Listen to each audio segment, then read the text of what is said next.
Welcome back to Why I Make Music. This is episode 2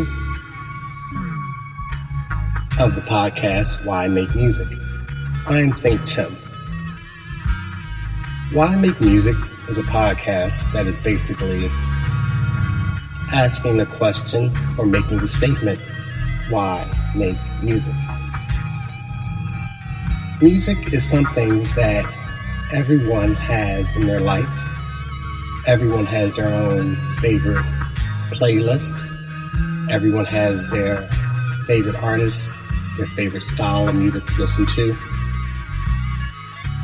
Everyone hums, sings along, air guitar, beatboxes, bang on tables, we all have music in us. In this podcast, we're going to talk about the influences that I have for the reason why I make music. Like I said, my name is ThinkTimm, and I am the curator of this podcast.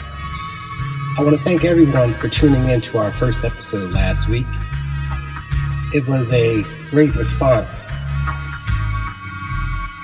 I was very, very humbled by the fact that many people tuned in and listened to the things that I had to say. We're going to keep it very light. I'm a little bit more organized week number 2. So this week we're going to talk about early influences. We're going to speak on a question that I had to fill out in one of those bio forms for some streaming service that basically said, what was your earliest memory of music? Well, I mentioned before that I'm not a professional musician. I'm not a professionally trained musician. I am a hobbyist. I've been playing music for the majority of my life. Just something I do around the house. Back in the day, I had a few bands. I was always into music production at home, so forth and so on. I know this might sound repetitive, but I do understand that we might have first-time people listening, so they might want to know a little bit about me. So each episode, I might go into a little situation where I should explain and reintroduce myself again.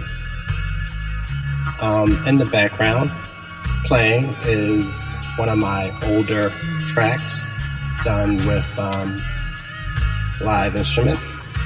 Most of the time I do compose with, I do make music. I won't say compose, but I'm not like a composer like that. But I normally use FL Studio's Apple Logic Pro, Akai devices, basic, regular things that most people have nowadays. Technology. That's the thing. Best plug in the world. Technology. So, as I was saying, my first experience with music, or my first memory of music, was when I was a young guy, and basically, my grandmother had a house. It was more like an apartment, but it was like the whole first floor, so it was kind of chill at the time. In the 70s, not to date myself again, but my uncle was in a band. So we're talking, he was in his, I guess, late teens, early 20s, and I was under the age of 3, I'm assuming, somewhere around there from my memory. But his band used to rehearse in my grandmother's living room. Now, when I'm talking band, I'm talking full set of drums, bass player, 2 guitar players, I would say keyboard players, but back then they were basically just organs, like no synthesizers that we know of nowadays, tambourine players, singers, background singers, and a crazy horn section. I say crazy horn section because my uncle, he played the trombone, and he played the trombone very, very well. And he also sung, and for a little guy, he had a very deep baritone voice, and he would do the falsetto thing, it was the 70s. And that was his recreation, and that was my first experience being around music. Of course, I've always, as everyone, you tend to listen to things, like I grew up in an era where there were TV shows on every Saturday, and they would have the guest artist of the week, and you would look and you're listening to it. Fortunately enough, I was around when hip hop jumped off. I was paying attention to the tail end of disco, so I never shied away from any particular genre of music. So when it came time for me to want to make music, I kind of made music that was reflective of everything else going on. So in the background of all the podcasts, you will hear music. This is my tracks. These are old tracks. The tracks are all done by myself, so there are no samples to be cleared. These are not necessarily tracks to be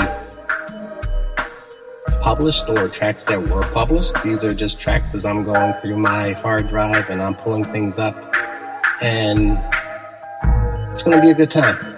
So once again, let me welcome you to episode number 2 of Why Make Music. And in the last week, what I've discovered that this situation of trying to be a musical person and trying to get your music heard could be a very, very busy, time-consuming thing. But I love it, so I can't complain about it.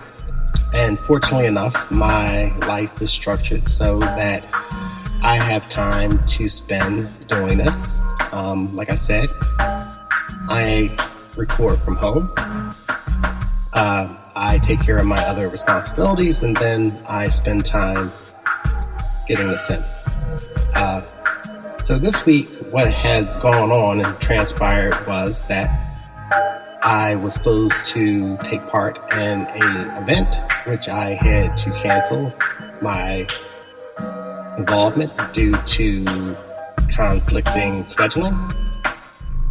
I think I might be missing out, but at the same point, you have to do what you have to do because, like I said, this is not my gig and I am not necessarily drawing a paycheck for this, so therefore my obligations have to be fit around real life. So with that being said, I also had the opportunity to try my best to experiment and go further and deeper into social media. Social media is such a interesting tool to use in this day and time because it is the platform that most people use to connect. And when it comes to me, I'm not saying I'm a recluse or an introvert because I think most creative people will claim that they are, but at the same point, the fact of creating means that you do want to somewhat share. So, what I've been doing is I've been reaching out and I am trying my best to build a musical community. some place where you can go and you can talk. And I've been trying to find my place on social media platforms that are engaging and are not necessarily filled with negativity. And by no means am I saying I'm a overly positive person, by no means, but I just feel as though that it's best if you're being creative and you're sharing. I'm like, you're not going to like everything, and everybody's not going to like you, and there's nothing wrong with hearing criticism, but sometimes I realize that in 2024,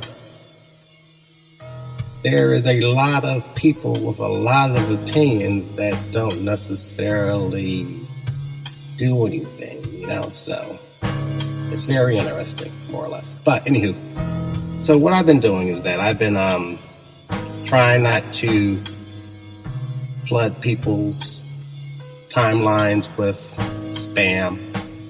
I've been trying to post regularly and make it be interesting, quality stuff that might catch your interest, might not catch your interest. But it's a learning process. As I say, it's a learning process. I want to go back to the earlier days of influences of music. So in episode number 1, I basically said that we're going to keep it above board. Nothing negative to say. So I just want to speak on the fact that the things that influence you, the people that mold the way you think or the music you want to listen to, they're very important. Music should have a longevity that hangs around and lingers. And those who influence me, when I do listen to music, you take a deep dive into their catalogs and you lose yourself and you sit back and you think like, wow. Like I know as someone who I said like, oh, I'm not a trained musician. I am not a person who took music lessons or knows everything about music theory and whatnot. But sometimes the simplest 2 or 3 chords could capture every emotion that you want to feel. And as you're listening to it, it takes you. It takes your memories. It allows you to relax. It allows you to want to create. I want to know, for those who are listening, like I don't know how you guys feel about commenting on, I guess, whatever platform you're listening to, the comment box or the comment chat scenario, and leave questions. I'll check back in. I want to know, what were you influenced by? What were you listening to that got you interested in making music or got you interested in listening to a particular artist? Today, I see that after the world being shut down for a while, that live shows have made a comeback very, very strong. I think that's kind of like a twofold scenario because people were really looking forward to going back out and performing and audiences wanted to go see their favorite artists. But I also think that during COVID, during that time that we all had to be isolated in our homes, that it's been such a boom on music that people started getting their music from other scenarios that weren't necessarily what we would call in the early 2000s, late 90s, late 80s, definitely the traditional pathway that music was put out. So now you have so many people, so many young, talented people that are putting out music without any type of restraints. And that goes from pop to hip hop to R&B, K-pop, popular in America. I'm not sure how it originated, but it seems like it is a very marketable scenario of sound that is very familiar and hit at you in such a way that it comes at you and it's kind of infectious. I ain't gonna lie to you. There are a lot of new artists that are very self-contained. By self-contained, I mean that basically they are writing and producing full-fledged albums that are winning awards, that are critically acclaimed, and they are basically writing these projects in their homes. And fortunately enough, because of technology, media, social platforms, you realize, like if I say this, I'm gonna sound like I'm old, but everybody has basically a whole entire documenting crew in your phone that you can videotape, audio tape, record everything that you want to do. And these young talented people are basically recording their whole entire process and then sharing it with us after the fact. And I'm so proud of them because they are basically taking control over their music and their future. And hopefully we have come to a point in life that we won't be having this argument that this is music that we made, that a third party, a larger conglomerate of folks who don't write or play music are taking the majority share of the money. I say that as I am trying to understand the whole entire streaming process and streaming revenue, which is very, very crazy because basically, from my understanding, the rough version of this is if you were to stream if you were to have 1 million streams, I think your payout for 1 million streams is somewhere around $3,500. Which is very strange. And the thing is, like, I'm nowhere near 1 million streams, so I'm nowhere near $3,500 as far as bringing money in, as far as music is concerned. But it's kind of hard for folks where back in the day you used to be able to sell physical albums, and the physical album might have cost $9. Go back further where it was $17 or $19, and granted, as an artist, you didn't necessarily receive the majority of it, but at least if you think about it, if you received $1 or $2, I think they broke it down into points and percentages at that time frame. If you sold 1 million albums and you received $1 off of every album you sold, hence you at least had $1 million. So nowadays, when you have streaming services that basically you hear of artists doing astronomical numbers like billion streams, is 1 billion streams equaling up to $1 million? I'm like, if 1 million streams is only equaling up to under 4,000, and I think for the average person to sit back and think that 1 million people have listened to your material and you didn't quite get $4,000 from it, that's wild. But it's not about the money, it's about the creativity. But the thing is that with all these platforms,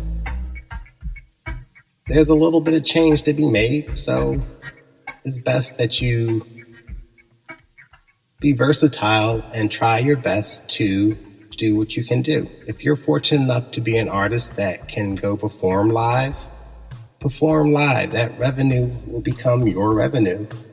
You pay your expenses and you do your thing and you walk away with the bag. But streaming right now, making music and streaming music, I think it's more or less just a platform that is used to maybe be a gateway into bigger things. Yeah, like commercialism. A lot of entertainers want to have other aspirations to branch off into some type of bigger marketing scenario, which is brilliant. I ain't gonna lie to you. I'm like, it was the thing that it was a by chance situation back when entertainers became spokespeople for or spokesperson for a brand, and it was kind of like, oh, coincidental. But now you assume that everybody who might mention a said brand in their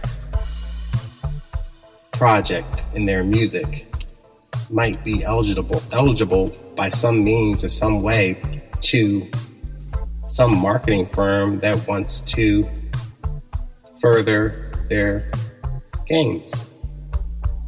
Back in the 90s, I recall a situation where an artist basically openly revolted against the music industry, and at the time frame, no one seemed to really understand the severity of what the person was saying at the time. And it's so crazy that you fast forward 25 years later, and the things that this person was speaking of have basically became what the music industry is today, where you can distribute your music directly to your listeners and you can make as much money as you are willing to make. But that's basically built on the fact that you do have a musical following. So I think gone are the days that you might necessarily have an A&R department, a marketing team working for you, where more or less that the more you do on your own, the more assistance you might get eventually. But I don't think that there's anyone who's particularly coming knocking on folks' doors, because like I said, the music industry currently, from my understanding and my getting into it, is very saturated with very talented people. So it's a situation that you have to work and find your spot to get in, because what you do might be the same thing that someone else does, and they might have a prettier smile than yours. They might have a cooler video than yours.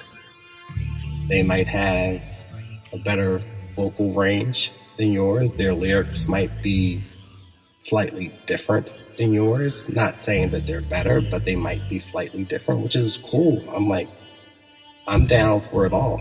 I'm like, I told you in episode 1 that music is what makes the world go around. It's in everything. I'm like, you really have to think about it. It's amazing. It's been a constant situation in everyone's life. Just this past week, there's been situations where folks have been using songs to gain followings and politics, and that's been a whole entire scenario that has gotten out of control. And I looked at an article the other day, and basically a major artist that had a song that wasn't necessarily doing great, all of a sudden, just because it was aired during a certain period of time, the sales have went through the roof. And it's hard to talk about music and not talk about the marketing part of it. But that's not the reason why I make music, because I realize that sometimes I think that I just want to share. I just want to put it out there a little bit, and I just want to be able to generate that buzz, or maybe even stimulate someone else's creativity. I'm a very realistic person, so I cannot sit back and say that I think that the reason why people make music is solely to get paid. I think music is something that is in you. If you think about the history of music, if you go back in time, I'm sure you come across people who use music to communicate. Drums from a distance, whistles, howling. It's all very tribal and very, I guess, natural to make music.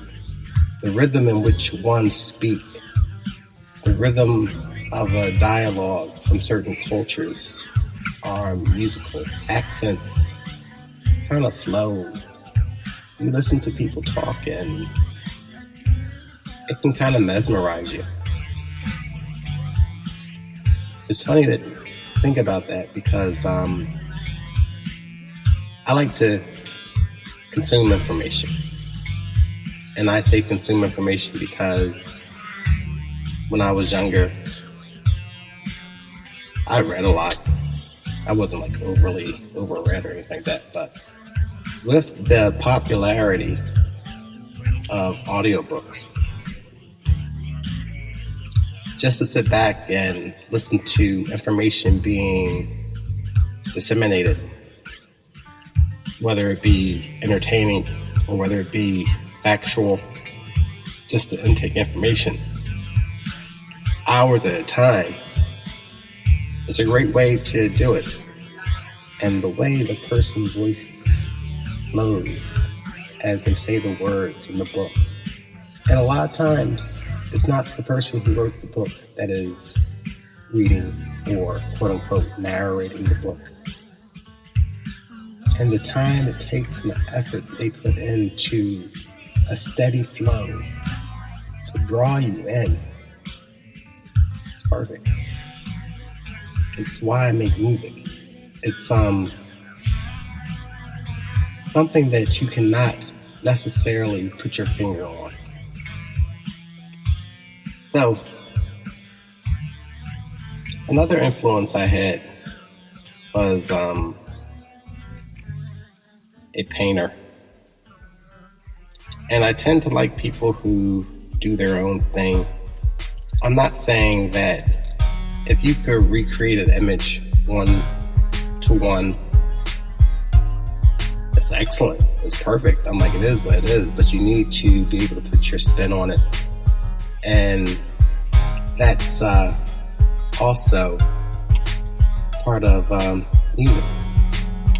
If you sit back and think about the first time you were introduced to a musical instrument, the first time that you stood in school or in that place that you go, I guess folks do the church thing and they might be introduced to music through that, or your school or your recreation center or your community center or your family events, family gatherings, gathering around the piano, singing songs during the holidays.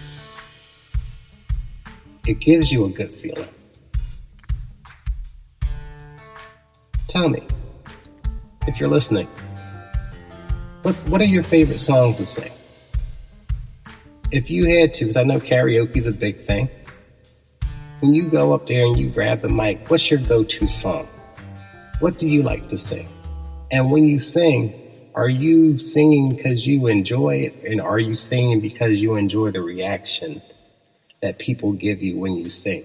When you play an instrument, when you play a song, when you play something, if you're a songwriter, what's your thrill?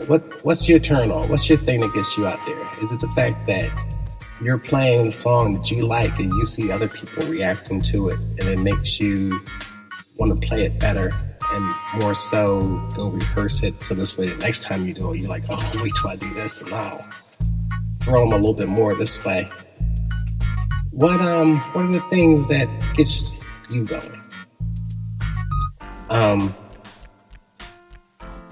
It's crazy that there are so many folks that sit back and really say, because I've been asking a few people lately in conversation because I need material, because I'm like, yo, I have a podcast and it's called Why I Make Music. And I'm like, so why do you make music? And then people are like, I don't make music, man. Tim, I don't do this. Like, not everyone makes music. People consume music. People listen to music. People don't necessarily dissect music. I thought that was a normal thing that everyone did. But it's cool because I say that because I've had the opportunity to watch people form musical taste. And I've witnessed that sometimes there's a point in one's life where you just stop consuming new things. You know, you stop consuming new sounds. And I say that because this takes me back to my earlier memory of music. As much as I like the music that I make, I love live music. I feel as though there's nothing better than a band. That's just my personal taste. But at the same point, I rarely record with the things that I really, really like. And I'm not going to lie to you. Sometimes when I make music, I have to listen to it later. Like, I love it at the moment, and then I move on to the next thing, and then I have to come back to it and revisit it. And then I see what was good about it. It's a weird thing. Like I said, this is episode 2. And today our topics were basically talking about your early influences and what's your first memory of making music. Like I said, being a kid and growing up in the 80s, there were tons of music shows. There were video shows. Now it's funny because the major video stations, every now and again when I flip by it, I just turn it on to see if there's a music video on there. Then I'll watch it for a couple minutes. But when I was younger, I remember there was a time that basically there was a television show that came on like weekly at 11:30, and it basically showed 4 videos, and then it went off, and then you had to wait again till like Friday night after all the talk shows went off to watch another video show that basically just showed the same 4 videos plus maybe 4 or 5 more within a time frame. And eventually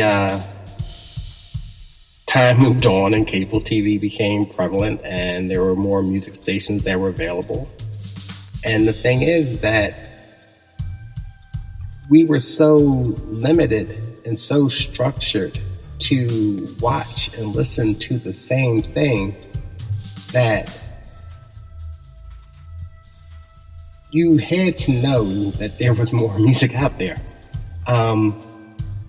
So when I was listening to my favorite artists back in the day, I always figured, I'm like, you know, you're young and you're thinking like, oh my God, I like this. This is great. Oh, this guy is really killing it. This girl is really doing what she's doing, and da da da da. And in my head, I was always thinking like, yo, there has to be more. This person, these people just can't be putting out this album And then all of a sudden they drop a video, they drop a single. And back then, albums and singles stayed out for a good while. It wasn't like, oh, you got 3 and 4 things. You had to buy the album. I'm like, I ain't gonna lie to you. Like, some of the greatest albums of all time, they have no more than 12 songs on them. And those 12 songs, maybe 6 of them are really good. And maybe 2 or 3 are great, and then 1 was a big major hit, and that had to last you for a year because the person had to basically put out an album,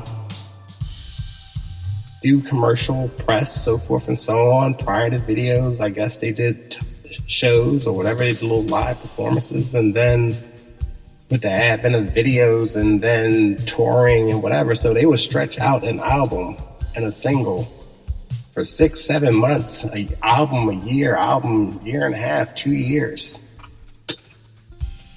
Nowadays, I'm not gonna lie to you, hell, my first project I put out a couple of weeks ago, or my full project of the EP that had 9 tracks, which could have been an album back in the day by itself, had 26 tracks on it. When you think of an album, what's 26 songs on an album if that was wax? If that was, side A, side B, side C, side D, E, F, I don't know. Like, it's crazy. One young lady put out an album recently, and I think it had close to 30 songs on it after it was reissued, surprisingly, the first night that it came out. It's insane that you can do it. I'm like, it's insane. It's very good. I love it. I love the freedom. If ever you're thinking about how much music can be put out, Google this. Use your internet, use your search bar, and find out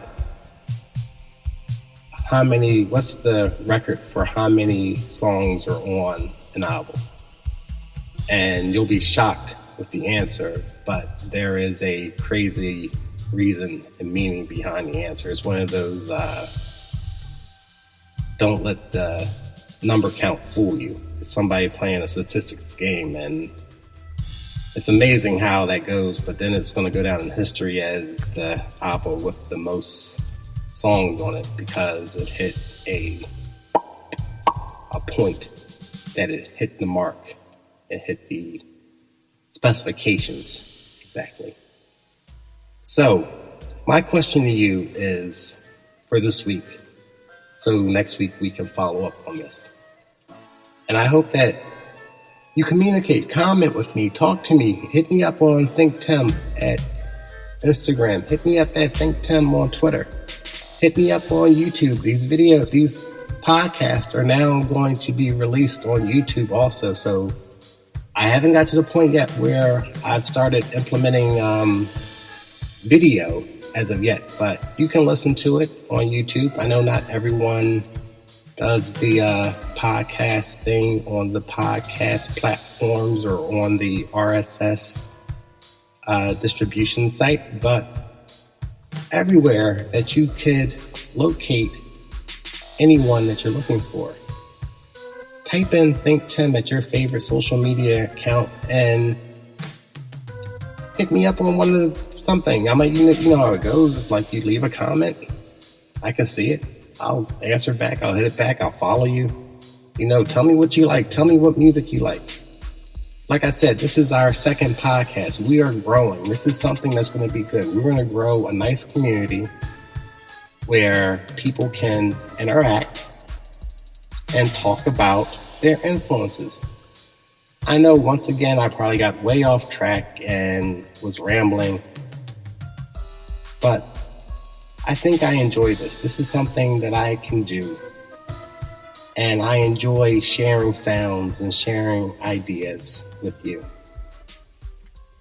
Tell me, what was the first concert that you went to, and how did that make you feel? Here's a good question for you. Live music. Since that was my earliest memory, live music. What was the first concert that you went to? I'm going to be honest with you. Outside the live music that I heard in my house or heard at my grandmother's house, the first live concert I went to was with my grandmother. And I guess I had to be maybe my early teens or whatever. And it was a function. And we took a ride out to a venue. And I saw an older artist perform. And to this day, I still like that artist because of that. And the woman, she's very talented. She sung, and we got back home, and I recall my grandmother saying, "Oh, because the show was early enough that we ended up getting back home, and it was on the local news, and they interviewed the woman on the local news." And my grandmother was like, "Yo, Tim, look at this. That's who we just saw." And I didn't recognize the woman because without her makeup on, she looked completely different. She looked just like a normal person. Like, she looked so much like a superstar when she was on stage and she was doing her thing. But then when she was doing an interview for the local media, she looked just like an everyday person. And I think that stuck with me because it's like, that's the road you could choose. You could choose to be a genuine person, and sometimes you just gotta put your work clothes on and go out there and do your job, and then when you're off, you're off. But then at the same time, I do love the ones who are completely them all the time, that they are completely themselves, or you find yourself in your music. And that's why you make music. You know, like, you gotta realize that sometimes people look at music like it's a job. Sometimes you do it because you don't know how not to do it. And it's like, I feel like if I could influence the future to tell folks to, no matter what it is that you want to do or that you think you can do, you do it, and you do it to the fullest. You do it to a point that it satisfies you. You know, like, it's one of those things, like, I understand sometimes people think that the world's going backwards, but think about it. If everyone took care of themselves the way that they critique or mind other people's business, how much greater things could possibly be if you just basically took care of your area. You took care of, like, what if you decided, like, oh, I'm going to make sure I make sure my area is cool. You know what I'm saying? Like, what if you just cleaned up in front of your crib? What if you just cleaned up in front of your house? You kept your lawn manicured. You kept your backyard straight. And everybody did that. What if you cleaned off your stoop? You cleaned off your stairwell. You cleaned off your porch. You know, you picked up your trash. It could be something. So that's why I say, like, why don't you make your music? Pick up an instrument. Find some software on your phone. You could download programs on your phone that can make beats. You could sing into your phone, sing into your message. Listen to the things that you create. Create the things you want to create based upon those who influenced you. See how that sounds? Maybe you could then somehow influence another person. And it's not a situation of being influenced to influence the masses. What if you could just influence the people in your home? The people that know you, that would sit back and say, damn, I knew this guy. I didn't know he could do that. And he's taking his time and he's trying. You know, there's nothing wrong with trying. There's nothing wrong with trying to do something. There's nothing wrong with trying to express yourself. There's nothing wrong with trying to be expressive. There's so many people in the world. Everybody has emotion. Everybody wants to be seen. Everybody wants to share. I don't think really people really mean harm. That's just me. But once again, this is episode 2 or why make music. And I am ThinkTimm, ThinkTimm. Thank you for joining in, and thank you for listening. Please like and subscribe to this podcast. I'm going to keep it going. Next week, we're going to do something new. We're going to do something different. I'm going to probably debut my introduction piece next week. That will be episode 3. I'm feeling better about doing this, and I'm enjoying it. I hope that I'm not too much of a bore or a nag or a drag, Shout out to the people who know what a double drag fool is. But anyway, anywho, as I like to say, ThinkTimm at Instagram, Twitter, Reddit. TikTok I haven't quite got into yet. I do have a TikTok account, but TikTok makes me nervous. I don't know how that stuff works. Check me out. I hope you enjoyed the podcast. Thank you for listening again. And you guys, be good. Peace.